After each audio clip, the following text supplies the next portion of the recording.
Devenir un négociant des matières premières agricoles peut être l'une des meilleures décisions pour un entrepreneur du secteur agricole, grâce à son taux d'intérêt économique élevé et dans un temps très court avec d'autres avantages, mais pour devenir un expert dans ce domaine il faut tenir compte d'un certain nombre d'éléments et de niveaux pour y parvenir. Salut, aujourd'hui dans cette vidéo nous partageons avec vous 5 différentes étapes majeures à suivre pour devenir un excellent dans le domaine du négoce agricole. Retrouvons-nous après la pub.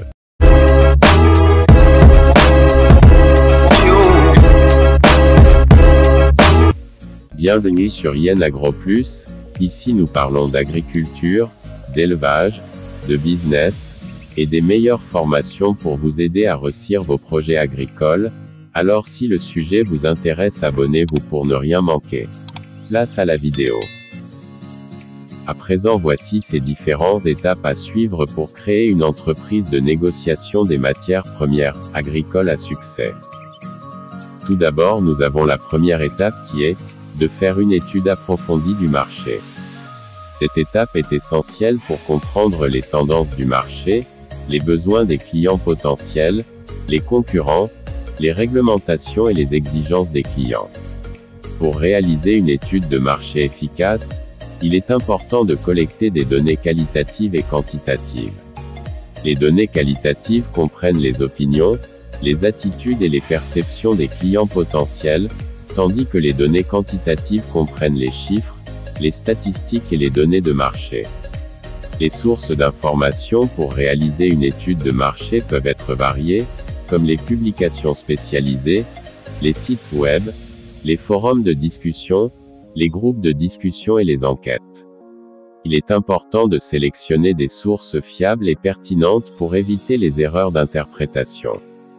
L'étude de marché doit permettre de répondre aux questions suivantes.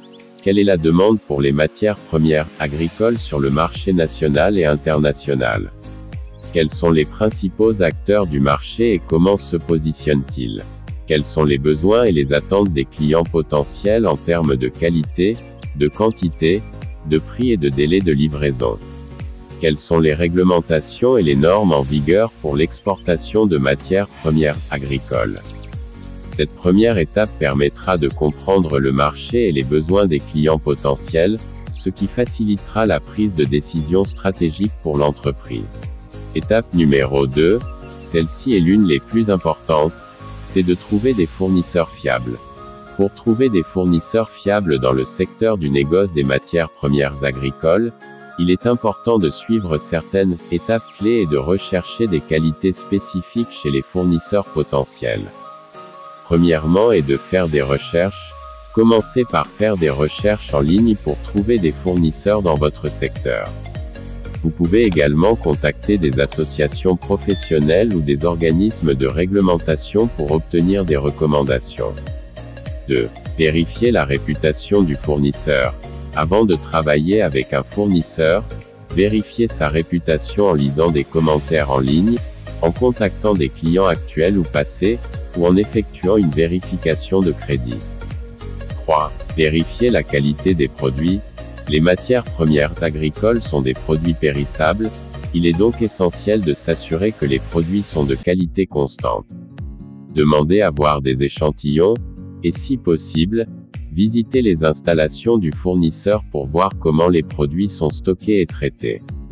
4. Vérifiez la capacité de production. Assurez-vous que le fournisseur peut répondre à vos besoins en matière de volume et de délai de livraison. Demandez des informations sur les capacités de production, les temps de traitement et les temps de livraison. 5. Vérifiez les certifications et les normes de qualité.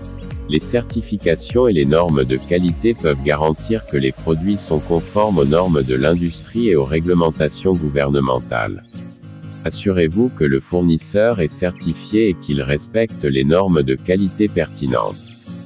Les qualités prioritaires pour les fournisseurs de matières premières agricoles incluent la fiabilité, la qualité constante des produits, la capacité de production, la conformité aux normes de qualité et réglementaires, et la transparence dans les transactions commerciales.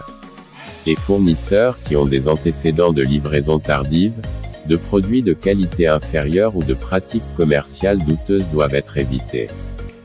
Troisième étape, développer de bonnes relations avec vos clients. Le développement d'une relation solide avec les clients en tant que négociant agricole est essentiel pour réussir dans ce domaine. Les clients sont la raison pour laquelle une entreprise existe, et leur satisfaction est la clé de la réussite de l'entreprise. Pour développer une relation solide avec les clients, un négociant agricole doit offrir des produits de qualité constante, respecter les délais de livraison, être transparent sur les prix et les conditions de vente, et répondre rapidement aux demandes des clients. Il est également important pour un négociant agricole de comprendre les besoins et les attentes de ses clients, et d'être capable de leur fournir des solutions personnalisées pour répondre à leurs besoins spécifiques. Cela peut inclure la fourniture de produits de qualité supérieure, des conseils sur les pratiques agricoles, ou encore des services de financement et de logistique. En outre, un négociant agricole doit être capable de communiquer efficacement avec ses clients, en écoutant attentivement leurs préoccupations et leurs commentaires, et en répondant de manière proactive à leurs questions et leurs besoins.